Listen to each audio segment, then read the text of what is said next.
Sveiki! Dabar Baltikum televizijos eteryje pamatysite žanro klasiką. Eilinę reido laidą ir burnos neaušinant skelbėme, ką šiandien matysite. Šiaurės prospekte jaunas automobilio Audi vairuotojas pasivijo į apsisukimą, ketinosi sukti automobilį Mercedes-Benz. Pylė iš jo galą taip neprastai, kad tas dar pasislinko iki apsisukimo vidurėje stovinčio automobilio Peugeot galinio bamperio. Antrą juostą važiavai. Antrą juostą. O šitas kur gavo? Foto, labas rytas. Per avariją sužeistų žmonių išvengta, o avariją sukėlęs Audi vairuotojas sakė, kad mašina sena, stabdžių sistemos ABS nėra, o padangos kažkokios gal būtų ir sustabdęs. Sustabdęs būtų? Aha. Praslydo? Bet matei, kad posūkį, kad apsisukimas, o dažnai čia važiuoji? Kiekvieną dieną? Klausyk, žeminės padangos dabar yra pusantro laipsnio žeminės padangos. Nu, normaliosios padangos visai pakenčiamos. Reidas sako, kad ABS ne prie ko, padangos pakenčiamos, o štai greitį pasirinkti reikia saugų. O saugus greitis – tai toks greitis, kuriuo nuvažiuoja iš punkto A į punktą B, nesugūrinės kam užpakalio ar savo nosies neprasiriekęs. Nepasnigus yra tamsu, nors pirštų durk į nosį. Tai kur tu ten gali sužiūrėti ir ką padaryti, kai prieš tavo mašinos nosį atsiranda kitos mašinos šonas. Kelyje Klaipėda-Kretinga, tik pravažiavus Kalotės viaduką, gan stipriai susidūrė automobiliai Citroen ir Volkswagen Passat. Šauta į Passato šoną taip, kad mašinose pradėjo skleistis saugos kupolai. Abu automobiliai važiavo viena kryptimi, kai staiga Passat vairuotojas sumanė apsisukti per ištisinę liniją ir grįžti į Klaipėdą. Vaiko nebuvo, ne? Gerai viskas? Nebuvo vaiko. Ačiū Dievui. O kas vairavo dabar šitą? Vyras. Jūs vairavo? Ne. Vyras ten dabar? O jisai vienas važiavo? Su jumis važiavo? Nu, tai matėte visą situaciją. Kaip čia dabar atsitiko viskas? Jūs iš kur važiavot? Iš kurios pusės? Nu, ta prasme, nuo ten. Aha. O tas Passatas iš kur atsiranda? Jisai priešais mumis važiavo ir staigiai užsuko. Nu, nieko savo. Supratau. Nu, nesušalkit, gyvas, sveikas, svarbiausia, viskas yra gerai. Biškis, tik biškis sužeista, tik biškis. Automobiliai sudaužyti stipriai, tad nenustabu, kad kitą dieną į ligoninę kreipsis Citroen keleivė. Per avariją sužalota jos ranka. O šiaip nesusilaikysime nereplikavę, kad apsisukti net dieną sudėtinga, kai galinio vaizdo veidrodžiai rodo bet ką, bet tik nerealią situaciją vykstančią už tavo nugaros. O čia buvo tamsus rudens pavakarys. Ir dar tuo metu, kai Kretingos kelias būna itin judrus, kaip visi važiuoja namo. Savo ekranuose matote unikalų dviejų brolių nufilmuotą labai įtartiną automobilio Renault pasirodymą. O kaip jums? Jums tai nepasirodė įtartina? Pažiūrėkite įdėmiau. Tauralaukis. Automobilis vinguriuoja po kelią, be priežasties nuvažiuoja nuo kelio kelkraštį, grįžta atgal, pavojingai slysdamas kelio vidurių. Netrukus pamatysite, kai vos neįvyksta avarija. Posūkis Tauralaukėje ant kalniuko. Renault išvažiuoja į priešingą eismo pusę ir vos nesukelia kaktomušinės avarijos. Bet kai byloja lietuvių liaudies išmintis, vos nesiskaito. Skaitosi girtas važiavimas toliau. Atrodo, vairuotojas susikaupia, posūkius rodo, bei sukant į kairę Kretingos gatvėje tiesiai važiuojančius praleisti privalu. Galiausiai įvažiuojame į Žolynų gatvę. Čia pilietis sustoja, matyt susiranda automatinio vartų pultelį, o toliau viską matote patys. Išlipa, sviruoja, aišku kaip diena, kad kito asmens automobilyje nebuvo, buvo tik jis vienas. Vairavimo faktai akivaizdus ir netrukus scenoje pasirodo policija ir laida Reidas. Labas vakaras. Sakykit, kokios problemos suskamuoja, kad policijos automobilį atsidūrėt? Atsiprašau. Sako, jūs vairavot išgeręs, pataikėt į savo namus, atsidarėt vartus, įvažiavot, užsidarėt. Taip? Esat girtas ir atsisakot nuo visko. Aš teisingai supratau?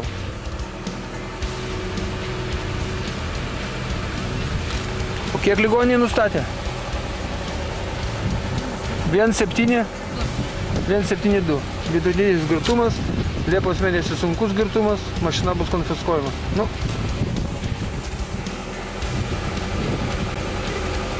Galit pasakyti, kodėl atsisakėt nuo girtumo savo? Aišku. Pareigūnams pilietis neigė vairavęs, tačiau pats vairavimo faktas yra nufilmuotas ir tai padarę broliai sakė, kad jokių kalbų negali būti, kad jie tikrai paliudys teisme. Jie paliudys, nes jiems ne tas pats, kokie mes važinėjame Klaipėdos gatvėse. Viskas keliaus į teismą. Ligoniui piliečiui nustatytas vidutinis girtumo laipsnis ir kadangi šių metų Liepos 7 dieną jis jau buvo pakliuvęs vairuojantis girtas, tai iš kiemo buvo išvežtas jo automobilis Renault, kuris lauks teismo sprendimo. Konfiskuoti mašiną ar ne? Atsakymas – konfiskuoti, nes dar neteko girdėti, kad teismuose būtų taikomos kokios nors kalėdinės nuolaidos. O kad girtas anksčiau ar vėliau nusivairuoja, tai bus kitas siužetas. Ta pati pirmanį apie 7 val. Vakaro Klaipėdos policija gavo pranešimą, kad Girulių miške sudužo automobilis, yra sužeistų žmonių. Automobilis Volvo S40 vairuojamas piliečio Vytauto Pamario gatve važiavo nuo Melnragės link Girulių. Jis tiesiame kelio ruože išvažiavo į priešingą eismo pusę, nuvažiavo nuo kelio ir trenkėsi į medį. Taip, kad automobilio galinė dalis atšoko į kelią. Paskui Volvo važiavo jaunuoliai su BMW vaikinai iš sudaužyto automobilio išlaisvino vairuotoją, nors jis buvo prisisegęs saugos diržą, tačiau per avariją vairuotojas su galva trenkėsi į priekinį stiklą. Atvykę medikai už parankių vos nuvedė iki mašinos sužalotą vairuotoją, tačiau sakė ne dėl traumos, daugiau dėl girtumo. Pilietis sunkiai orientavosi aplinkoje, vos pavilko kojas. Atvykus kelių policijos pareigūnams, pilietis Vytautas gulėjęs mediko automobilyje pusį alkotesterį atsisakė, teigdamas, kad jo mašiną sudaužė tie, kurie jį ištraukė iš mašinos. Apžiūrėjus mašiną, visi požymiai rodė, kad mašinoje būta vieno vairuotojo, nes ant keleivių sėdynės buvo sudėti batai, maisto produktai, apačioje mėtėsi sudaužyti kiaušiniai, ant priekinio stiklo tik vieno asmens galvos žymė. O kairėje vairuotojo kaklo pusėje likusi žymė nuo saugos diržo. Klaipėdos kelių policijos biure dėl šios avarijos pradėtas tyrimas, o mašina uždaryta į policijos saugomų automobilių stovėjimo aikštelę. Pirmos dalies pabaigoje prisiminsime vasarą su Klausu. Priminsime, kad Klausas tai vokietis turintis reikalų Lietuvoje ir vis appankantis nuo mūsų vairavimo. Paimkime tik vieną atkarpą Taikos prospekte prie vieno prekybos centro. Klausas klausė, kas čia chuliganizmas ar šiaip įžūlus pavairavimas. Na, iki chuliganiško vairavimo požymių šiek tiek trūksta, tačiau greitai nukūrė jaunuolis. Labai greitai. Ir vėl ta pati Taikos prospekto atkarpa. Prie to paties prekybos centro. Na, išlindo ponas per daug. Būtų Klausas įvažiavęs jo šoną su savo didžiuliu visureigiu, būtų ana maža nepasirodę. Moja ranka atsiprašo, bet pala, nelisk į gatvę nepasižiūrėjęs, tai nereikės atsiprašymo mostų. Ir vėl toli nereikia važiuoti nuo keistų pavairavimų vietos. Tas pats Taikos prospektas, vienas pasuko kairėn, o antras aišku juodos spalvos visureigis deda į kairę, jau degant draudžiamam šviesoforo signalui ir aišku iškrito iš savo eismo juostos per tą skubėjimą. Tame pačiame Taikos prospekte Klausas primena, kad dviratininkai privažiavę kelią, o ypač tokią judrią miesto sankryžą privalo nulipti nuo dviračio, o ne vaizduoti čia didelio miklę kojo. Važiuojam toliau. Tik nejuokinkit. Argi čia transporto kamštis mokyklos gatvėje, kad taip greitai trūko kantrybė ir apsisukta nederamoje vietoje. Nebūtų tamsus visureigis, be jų pavairavimo net būtų neįdomu mūsų gatvėse. Statybininkų prospekte liaudyje vadinamo šliopanso vairuotojas ant savo kupros tempiantis dar du pavargalius gan judriai metėsi į dešinę, nesvarbu, kad tai padaryta prieš pėsčiųjų perėją, o tai ko mestasi atgal lieka neaišku. Šiaip mandras vairuotojas ir tiek. Čia vaizdelis iš pažeidimo ir avarijų gausa pasižyminčios Baltijos prospekto ir Šilutės plento žiedinės sankryžos, kur žalialapis rodo, kaip negalima vairuoti. Šioje vietoje galima sukti tik į dešinę link Debreceno gatvės, o po to gauna į šoną nuo žiedų važiuojančiųjų ir mamai skambina apsižliumbę. Ir Klauso kūrybos pabaigoje tai, kodėl mūsų kraštuose įvyksta daug avarijų. O todėl, kad žmonės važiuoja, nežvelgdami, kas gali netrukus įvykti. Nenumato 2 žingsnių į priekį. Štai makalojasi 2 minijos gatvėje, vienas kito nesuprasdami ir dar posūkį nerodydami. Gerai, kad nesusikūlė, o jų galėjo. Štai šioje vietoje leiskite mums pabaigti pirmąją laidos dalį. Dabar jūsų dėmesį Baltikum televizijos reklama ir anonsai, na, po to laidoje matysite. Prastais popieriais pradeda kvepėti, kai vairuodamas neapdraustą automobilį sudaužai 4 mašinas. Ant tilto virš magistralės sudužo 3 automobiliai ir aišku filmuoja reido reporteriai. Visą tai ir dar daugiau jau po reklamos.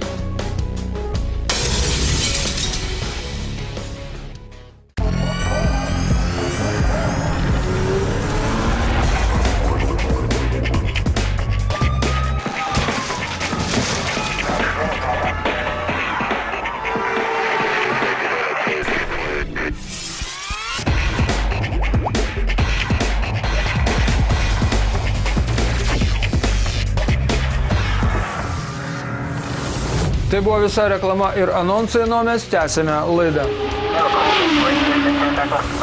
Vieną trečiadienį apie 8:30 ryto Klaipėdos policija gavo pranešimą, kad Liepų gatvėje susidūrė 4 automobiliai, yra sužeistų žmonių. 54 metų automobilio Peugeot vairuotojas Arminas, sukdamas į kairę, nepraleido tiesiai pirmą juostą važiavusio 2 metų senumo automobilio Audi Q5, kurį vairavo Svetlana. Živau tiesiai Aha. ir staigiai man iššoko iš šono, tas vyras norėjo pasukti iš Į kairę. Į kairę, taip? Aha. Iš visos jėgos davė man į vieną šoną. Ai, taip čia jis man davė į galą. Taip. Į galą aš atsitrinkiau į tą moterį. Į tą automobilį tą, taip? Fordas, taip? Pradėjo mane mėtyti, Aha. aš į kitą dar. Aha. Ir paskui visą jėgą į tą stulpą. Supratau. Tai labai stiprus, Jūs čia, ponė, atsargiai vaikščiokit. labai stiprus buvo. Nu ir su to piliečiu kalbėjot, jūs ką savo galvoja? Ai, nieko kaltas, sako, ir viskas. Ir viskas. O dabar ką, ligonį išvežė? Vaikais. 2. Jūsų. Tai čia yra jau rimčiau tada viskas. Bet tie kėdutėj buvo Vaikams 11 metų. 11. Tai kėdutėj nebuvo, bet vis tiek išvežė vaikų ligonį. Taigi Peugeot trenkėsi į Q5 galinę kairę rato arką, tada Audi pakeičia važiavimo kryptį ir trenkėsi į antroje juostoje stovėjusius automobilius Ford Focus vairuojama Sandros ir tik šiais metais pagaminta automobilių Opel Mokka vairuojama Rasos. Atsirengęs į šios 2 automobilius, Q5 dar kartą pakeitė važiavimo kryptį ir trenkėsi į elektros apšvietimo stulpą. Į ligonę išvežti 2 11-mečiai berniukai, automobilio Audi Q5 keleiviai. Avariją sukėlęs automobilio vairuotojas Arminas kažkada pajūryje siautusios Gaidjurgio gangsterių nusikalstamos grupuotės narys buvo blaivus, tačiau jis vairavo automobilį pasibaigus civiliniam draudimui. Pilietis paaiškino, kad antroje eismo juostoje jį sukant į kairę, sustojo praleisti kažkoks automobilis, jis suko, o tada pirmą juostą atskirio Audi Q5 ir įvyko avarija. Iš akies primetų žalą, tai Q5 remontas kainuos kokią 60 000 litų, Fordo 15 000 litų, o Opel Mokka tai juk irgi šiais metais pagamintas gaminys. Klaipėdos kelių policijos biure dėl šios avarijos pradėtas tyrimas, o dabar važiuojam į magistralę prie Gargždų. Pajūryje be perstojo lyjant lietui pasipylė avarijos. Nuo pat ankstaus trečiadienio ryto policijai pranešama apie aibę smulkių avarijų. Tačiau buvo ir skaitinių avarijų, kuriuose sužeisti žmonės, buvo ir avarijų su laiminga pabaiga. Prie tokių avarijų galima priskirti avariją, kuri įvyko apie 10 val. Klaipėdos rajone, kelyje Gargždai Kretinga ant tilto virš magistralės. Visureigio Toyota Land Cruiser vairuotojas Edmundas atvažiavęs nuo Kretingos sustojo, kad galėtų pasukti į kairę. Jis ketino praleisti iš priekio atvažiuojantį automobilį Subaru Legacy vairuojamą Vilniečio Artūro. Tuo metu į automobilio Toyota Land Cruiser galą trenkėsi automobilis Volkswagen Charan, tempęs priekabą su lentomis. Visureigį apsuko, išsviedė į priešingą eismo pusę ir jis trenkėsi į automobilį Subaru, kurio vairuotojas vilnietis vyko į posėdį Kretingos savivaldybėje. Labą dieną. Jūs aiškiausiai turėjot matyti situaciją. Aiškiausiai ir mačiau turbūt. Aha, jūs važiavot nuo Gargždų. Nuo Gargždų važiavau. Mačiau tik tiek, kad džipas į mano juostą numuštas ir dar norėjau sukti ir jau nebespėjau ir tik tais mintyse, o tu velnis dar džipas.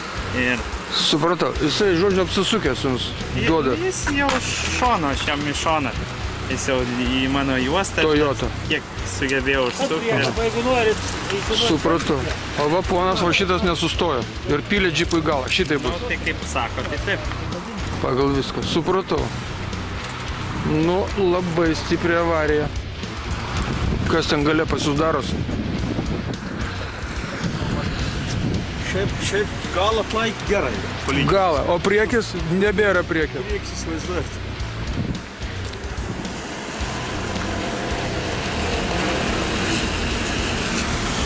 Galvojau, kad bomba atominė iškrito ant galvos. Nu, aš įsivaizduoju, posūkį rodėt, norėjot į magistralę nusukti. Stovėjo. Posūkį smūgis. Mašinos sumaitotos žiauriai, tačiau per avariją žmonės sužeisti nebuvo, nors saugos pagalvės įsiskleidė tik viename avariją sukėlusime automobilyje Volkswagen Charan. Šio vairuotojas paaiškino štai ką. A nematėt posūkio, ar kas nutiko? Valytuvus įjungiau tuo momentu, tik Aha. mačiau, kad stabdo visą. A, Spėjau sustabdyti. ir tuo metu va toks orelis buvo, taip krito drungna, ane? Nu, bet žiūrint į mašiną, tai nežinau, tai jums gerai baigėsi? Priekaba dar. Ir priekaba, jo. Visi incidento dalyviai buvo blaivus ir įvykio vietoje buvo užpildytos 2 eismo įvykių deklaracijos. O dabar grįžtame į miestą, kur vėl plotasi neprastai. Ta lietinga trečiadienį Klaipėdoje Šilutės plento ir Smiltelės gatvių sankryžoje 60 metų vairavimo stažą turintis lengvojo automobilio vairuotojas, sukdamas kairėn, nepraleido tiesiai važiavusio vilkiko. Patyręs vairuotojas savo veiksmus įvertino kritiškai. Šviesoforo įvyko avarija, taip? Kas važiavo per raudoną? Kairė darė posūkį. Į kairę. Šitą mašiną. Aha. Ar manai, aš ją keikilau. Aha. O aš teisėjau. Aha, supratau. Viskas. Aš nespėjau pravažiuoti. Supratau, bet jūs sukote į kairę? Aš sukau į kairę, man žalias degis per žalią šviesoforą sukau. Taip. Įvažiavau, nespėjau pralysti į mane. Nu, pats kaltas esat, pons. Sukant į kairę, tokį didelį reikėjo dar praleisti kažkaip. Blaivus, gražus esat, su avarijos aplinkybėm sutinkat. Pildom deklaracijas ir skirstumės tada? Pildom, ne? Skambino policija sakė, pildykit deklaracijas. Pildykit, nes čia aišku viskas. O kiek pats vairuojat, pons? 60 metų. Vairuojat? O tai, kad jūs... Nespėjau pralysti ir viskas. Jūs pusė ir aš pusė. Mes abudu tiek vairuojam, turbūt kiek ponas vairuoja. Nu, aišku. Nu, svarbu, ne ligoninėje mes visi esame čia dabar susirinkę. O jūs į uostą važiavot? Krautis. Tik tai krautis. Nereikia į užsienį važiuoti. Pakol kas ne, reikia patikrauti. Supratau. O jau patikrauti, tai reikia išvažiuoti. Supratau.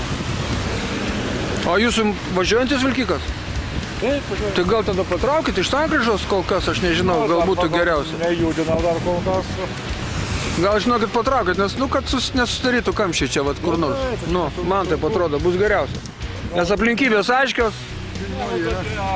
Bent 4 man kameras. 4 turit? Taip. Aš vieną turiu ir darau laidą Reidas. O jūs kokią laidą darot? Aš kabinį Šilutę esu daręs, bet aš taip, ne man profesija iš vandens projektuotų inžinierius. Supratau. Dabar pensininkas gilus. Supratau, gilus pensininkas, nu labai gražiai pasakė. Turiu 2 mini, 2 kameras ant 8 mm. Nu, 8 mm jau galite į muziejų padėti. Ne, bet aš pasakys, ką, 8 mm kasetės amžinas yra. Yra tiesos. O tos mini 2 kartus profilmuoja, 3 įvenio. Ir viso gero, jo. Yra tiesos. Ne kažkas. Nu, svarbu, gyvi sveiki esam. Apie televiziją kitą kartą pašnekėsim. Nu, Baltikų mane rodys. taip, Kokią dieną? didelė eilė. 9 dieną gal. Gruodžio 9. Taip, gerai, didelė eilė. Gerai, iki, gero kelio. Buvo užpildytos eismo įvykių deklaracijos ir namo. Apdaužytais šonais, bet namo. Svarbu, kad ne į ligoninę, o namo. Na, o dabar eteryje už tekstų duženų keliamės į rubriką, kurioje užfiksuoti vaizdai iš ko tos duženos daromos, o jos daromos iš mūsų kvailysčių keliuose. Taigi filmuoja Reido reporteriai. Susivėlė eismo dalyvis nepagalvojęs, kad trumpoje atkarpoje gali būti net 2 šviesoforai ir abu šviesti raudonai. Taigi, jeigu vieną pravažiavo, tai nors prie kito sustojo. Čia buvo Alytus, naujoji gatvė. Alytus tai dzūkų miestas, kuriame yra gatvių su 5 eismo juostomis ir gyvena Jurga. Negalime patikėti, kad Kaune, mieste, kuriame buvo sugalvota laida Reidas, taip gali pavairuoti eismo dalyviai iš tos eismo juostos, iš kurios galima sukti tik į kairę, pavaryti tiesiai ir dar per raudoną šviesą. Marijampolės apskritis, Šakiai, Vinco Kudirkos ir Šaulių gatvių sankirtoje itin įžūlus autobusėlio vairuotojas iš pradžių metas į kairę, tai tada ir suk į kairę, bet ne, aplenkia ir lenda, alkūnėmis daužusi, bet vis tiek lenda. Šioje rubrikoje daug kalbėsime apie draudžiamus šviesoforo signalus. Štai vienas opelistas Debreceno ir Šilutės sankryža įvyks degant jau raudonam šviesoforo signalui. Vilnius, Ozo ir Kalvarijų gatvių sankryža. Šio priekyje stovinčio automobilio vairuotojas persigalvos ir šaus tiesiai, nors ką tik visiems rodė posūkį, kad ketina sukti kairėn. Mes niekur neišvažiuokime iš Vilniaus. Truputį pala, to jau atvarys Škoda prieš eismą. Čia matyti atvykėlis iš gudaus Lietuvos krašto ieško išvažiavimo pro Gariūnus. Klaipėda, Taikos prospektas. Na kas čia dabar per manevras? Pravažiuos sankryžą degant raudoniausiam šviesoforo signalui ir ten galiausiai nusteps, ko tie pėstieji per gatvę eina. O jiems tai dega žalias. Klaipėdoje Kretingos gatvėje, žinokit, laksto automobiliai, mums rašo Reido reporteris. Aha, žinokit, laksto. Štai Audi prasineša, panardo vos ne su savo kakta pagazina iš priekio atvažiuojančią vairuotoją. Kretingos gatvėje laksto ir BMW, lenkia per ištisnes linijas ir dar prieš pėsčiųjų perėją. Bet BMW laksto ir nardo ne tik Kretingos gatvėje. Štai Šilutės plentas ir 5X pasirodymas šioks. toks. Kitas drąsuolis atvažiavęs nuo Liebartų kapinių pusės šauna ant vadinamo Rimkų viaduko prieš eismą, kirsdamas ištisinę liniją, tarsi nežinotų, kad kitą kartą toks pavairavimas gali baigtis grįžimu į tas pačias Liebartų kapinės, tik kitų pavydalų. Kažkam kyla klausimų, kodėl pavojingiausias Lietuvos kelias yra Via Baltica, o kodėl ten daug žūčių po žiaurių kaktomušų. Ką? Štai jums ir atsakymas, kol vairuosime štai taip, tai ir pakelėse šlamės gėlės krepšiuose. Seatas lenkė kartą kirsdamas ištisinę liniją, o pravažiavęs saugos salelę taipogi tą liniją ignoravo. Bet ką mes čia? Juk šios laidos ir šios dienos rubrikos tema – raudona šviesa. Tai štai prašau jums ir savaitės pavairavimas, nes tai keleivinis autobusas, o ten buvo pilna keleivių. Toks buvo savaitės pavairavimas, o čia bus savaitės nusivyjimas. Mes vėl apie raudoną šviesoforo šviesą. Gargždai, Klaipėdos ir Janonių gatvių sankryža. Na kaip tu gali matyti šviesoforo šviesos spalvą, jeigu tu nematai priešpriešais stovinčio policijos automobilio? Reikia juk taip sugebėti šauti per raudoną policijos panosėje. Ačiū, mėlyjei, kad buvote kartu, o mes pasimatome kitą antradienį 20 minučių po 8 valandos vakaro, o dabar mūsų eterė serialas Transporteris, kur šaudo, gaudo, yra ir merginų. Sudėk, būkite aplankyti.